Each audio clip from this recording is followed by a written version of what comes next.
Nous sommes en période de vacances scolaires et vos jeunes adolescents vont se retrouver à la maison, tout seuls, parfois livrés à eux-mêmes. Et c'est cette période où beaucoup de jeunes vont commencer une activité sexuelle. Je pense donc qu'il est important de prendre du temps de nous attarder sur les questions de sexualité de l'adolescence pendant cette période. Aujourd'hui, j'ai envie de vous parler du développement psychosexuel de l'adolescent. Il faut savoir que ce développement passe par la construction de 3 grands axes chez l'adolescent, notamment l'axe du corps au niveau physique, au niveau physiologique, l'axe du cœur au niveau de l'estime de soi et de la relation avec l'autre, et ensuite l'axe psychologique. Dans cette vidéo, je vais m'attarder dans un premier temps sur le développement physique de l'adolescent et de tous les changements qui surviennent chez lui à cette période-là. Et vous allez être surpris de vous rendre compte que les garçons et les filles n'ont pas du tout la même représentation de leur corps pendant cette période-là. C'est parti!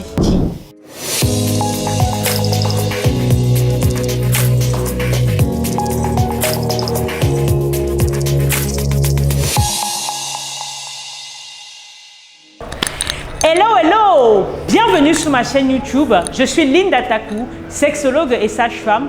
Dans cette chaîne, on parle de naissance, de parentalité et de sexualité parce que je suis convaincue que ce sont des sujets importants et très tabous dans notre société pour lesquels on a besoin de mettre les mots pour soigner les différents mots qui entourent ces sujets-là.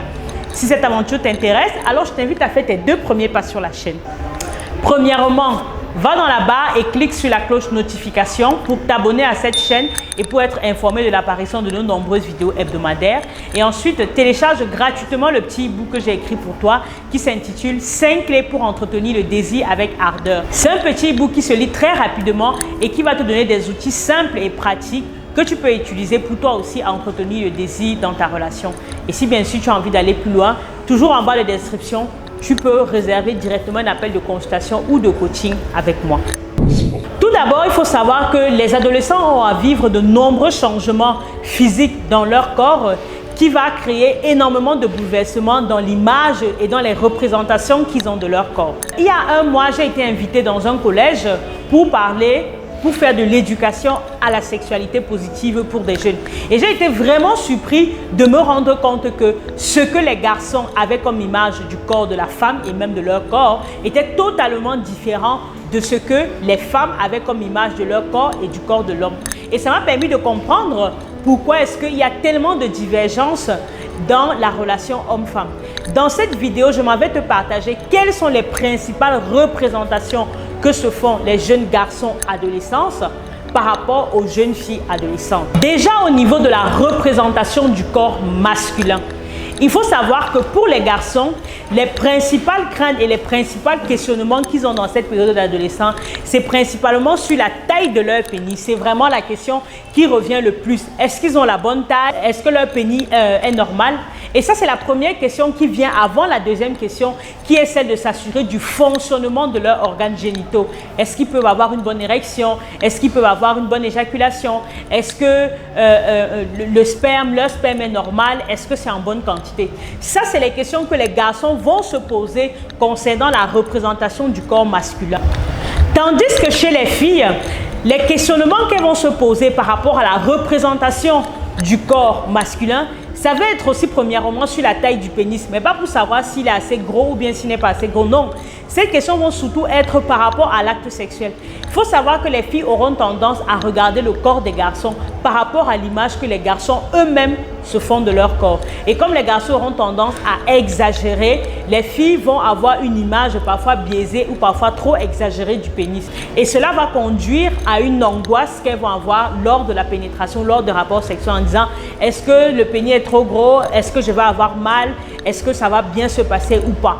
Donc, déjà sur cette première question, vous comprenez donc que les garçons, ils vont plus être focalisés sur tout ce qui va être performance, tandis que les filles, elles vont plus être focalisées sur tout ce qui va être ressenti. La deuxième chose, ça va être la représentation du corps de la femme. Comment est-ce que les hommes vont se représenter le corps des femmes à l'adolescence? Il faut savoir qu'à l'adolescence, le corps de la femme, pour parler plus précisément de l'appareil génital de la femme, les jeunes garçons vont le représenter un peu comme un trou. un trou noir, un trou obscur, qui est très profond, qui peut mesurer à peu près 30 cm. Et dans cette représentation-là, tout de suite, ils vont avoir une angoisse de se dire, est-ce que mon sexe va pouvoir aller jusqu'à l'intérieur? Est-ce que je ne risque pas d'être bloqué à l'intérieur? Ils vont plus être focalisés sur ces questions-là. Et donc, chez eux, leur principale crainte va être cette crainte de l'inconnu en ce qui concerne ce fameux trou noir qu'est l'organe génital de la femme. Tandis que chez les femmes, la représentation du corps féminin va être tout autre. Elles vont voir leur vulve comme une fente, l'hymen comme une barrière qui protégerait. Et en fonction de l'éducation qu'elles ont reçue, elles vont beaucoup sacraliser et beaucoup idéaliser leur corps et ce qui peut en faire lors d'un rapport sexuel.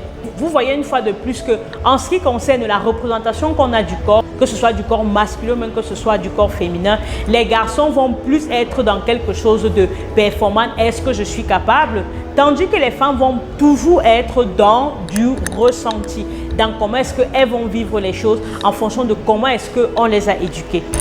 Et donc, face donc à cette question, chez les filles, une des inquiétudes qui va revenir très souvent quand on est adolescent par rapport à leur corps, c'est comment va se passer le rapport sexuel. Est-ce qu'elles auront mal? Est-ce que ça va être douloureux?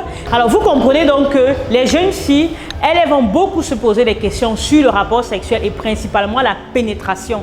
Alors que l'organe sexuel de la femme regorge de beaucoup de zones qui peuvent donner énormément du plaisir. Et c'est important de noter aussi qu'à cette période d'adolescence, les jeunes filles n'ont à peu près aucune idée de ce que c'est que le clitoris, de ce que c'est que les préliminaires, de ce que c'est que avoir du plaisir dans leur corps sans absolument passer par une pénétration. Et donc, le fait qu'elle n'ait pas cette notion-là va faire qu'il y aura toujours un très grand décalage entre le rapport sexuel qu'elles ont idéalisé dans leur tête et la réalité qui pourrait se produire au moment de l'adolescence.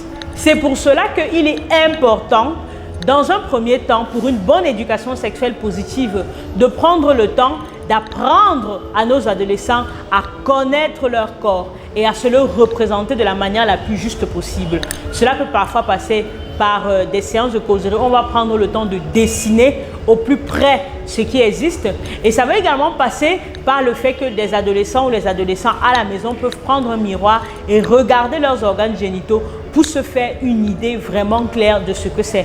Parce qu'il ne faut pas oublier que ces changements qui surviennent dans le corps d'un adolescent sont cruciaux dans la construction non seulement de l'image qu'il a de lui-même, mais aussi dans la construction de la confiance qu'il a en lui par rapport à ses capacités à pouvoir plus tard donner ou recevoir du plaisir de la part d'un partenaire.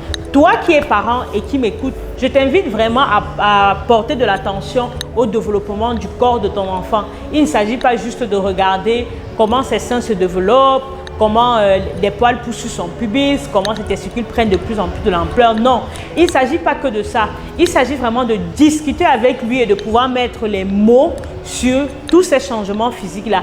Et il s'agit aussi pour chaque parent de rassurer son enfant, de dédramatiser sur le fait que ces changements sont tout à fait normaux.